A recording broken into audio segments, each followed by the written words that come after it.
ہوتا یہ ہے کہ چہلم اور برسی جو ہے کچھ دن پہلے کیا جاتا ہے، یعنی برسی یہ برس سے ہے، سال پر کرنا چاہیے، لیکن 11 مہینے اس طرح سے کیا کرتے ہیں، تو شرعی اعتبار سے کیا حکم ہے؟ دیکھیے بارہا عرض کیا گیا کہ یہ ایصال ثواب کی صورتیں ہیں، کریں گے تو مستحب ہے مرحومین کے ایصال ثواب کے لیے، اگر آپ کے پاس استطاعت ہے۔ ایسا نہیں کہ قرضہ لیں گے کریں گے، ایسا ضروری نہیں ہوتا، نہیں کریں گے تو کوئی گناہ بھی نہیں ہے، مستحب ہے۔ مستحب کہتے ہیں ایسی چیز کو کہ جس کے کرنے پر ثواب، نہ کرنے پر کوئی گناہ نہیں ہوتا۔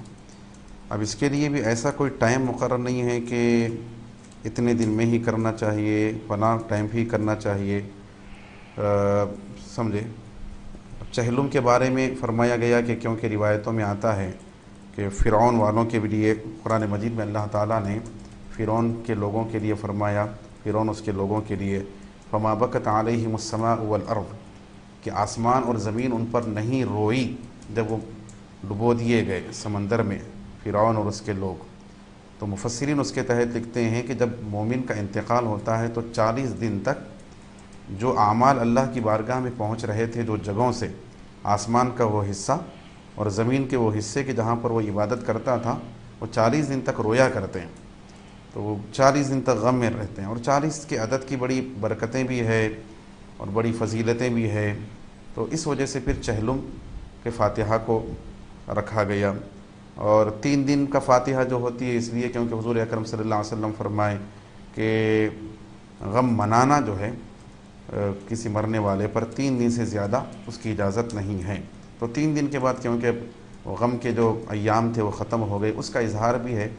اور ساتھ میں پھر ایصال ثواب کی صورت۔ سال گزر گیا، پھر وہ دن آیا مرحوم کے انتقال کا، تو دن کی ایک مناسبت ہے، اس وجہ سے پھر ایصال ثواب کا اہتمام ہوتا ہے۔ حدیث پاک موجود ہے شعب الایمان میں کہ میت جو ہے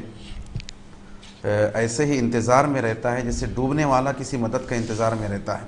کہ ڈوبنے والا انتظار میں رہتا ہے کہ کوئی مجھ کو تھام لے اور بچا لے، تو ایسے میت بھی انتظار میں ہوتا ہے کہ اس کو دعا پہنچے، ایصال ثواب پہنچے، اس کے بھائی کی طرف سے، اس کے جو ہے گھر والوں کی طرف سے، اس کے باپ کی طرف سے، اور کوئی چیز پہنچتی ہے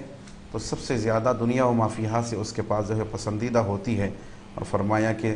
زندوں کا تحفہ مردوں کے لیے، ان کے لیے دعائے مغفرت کرنا ہے۔ تو یہ استغفار کی شکلیں اور ایصال ثواب کی صورتیں ہیں۔ اب ہمارے پاس جو روایت ہے کہ 11 مہینے میں کرتے ہیں ایسا، تو یہ ہمارا طریقہ ہے، ایسا شرعی اعتبار سے اس کی کوئی پابندی ضروری نہیں ہے۔